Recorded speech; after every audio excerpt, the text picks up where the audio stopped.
مصطفى ايه يا اسو؟ تعالى يلا عشان تفطر.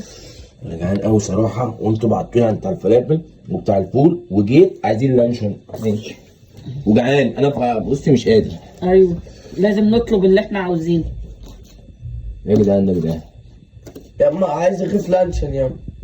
عايز لانشو ماشي يا سكر. يابا في جبنه وفي فول وفي خل. انا ما بحبش الاهلاوي. ثواني بس يا جدعان، انا جايب لنفسي فلافلتين ايه ده حماتي اللي بتعمليه ده حماتي؟ ايه يا بابا في بتاعتي أنا، ده أنا ايه؟ جايب نفسي بتاعتك محشية. ايه؟ وانت جايب الحاجه عددها ولا ايه؟ ما انتوا بتاكلوش محشي حماتي، من امتى بتاكلوا محشي انتوا؟ احنا كده بنحبك خلف خلاف، ماشيين خلف خلاف. وبنتك ما بتاكلش محشي؟ لا بطنها بتوجعها. عجبنا ايه دلوقتي. ده؟ عجبنا دلوقتي المحشي. يعني انا ولا هاكل لانشون ولا هاكل فلافل محشيه؟ ايوه يا بابا تاكل كل جبنه، هي حلوه، هي جبنه عامله لك جبنه. يا اما اخف لانشون يا اما. حاضر يا سكر عينيا يابا. نص حته. نص ايه؟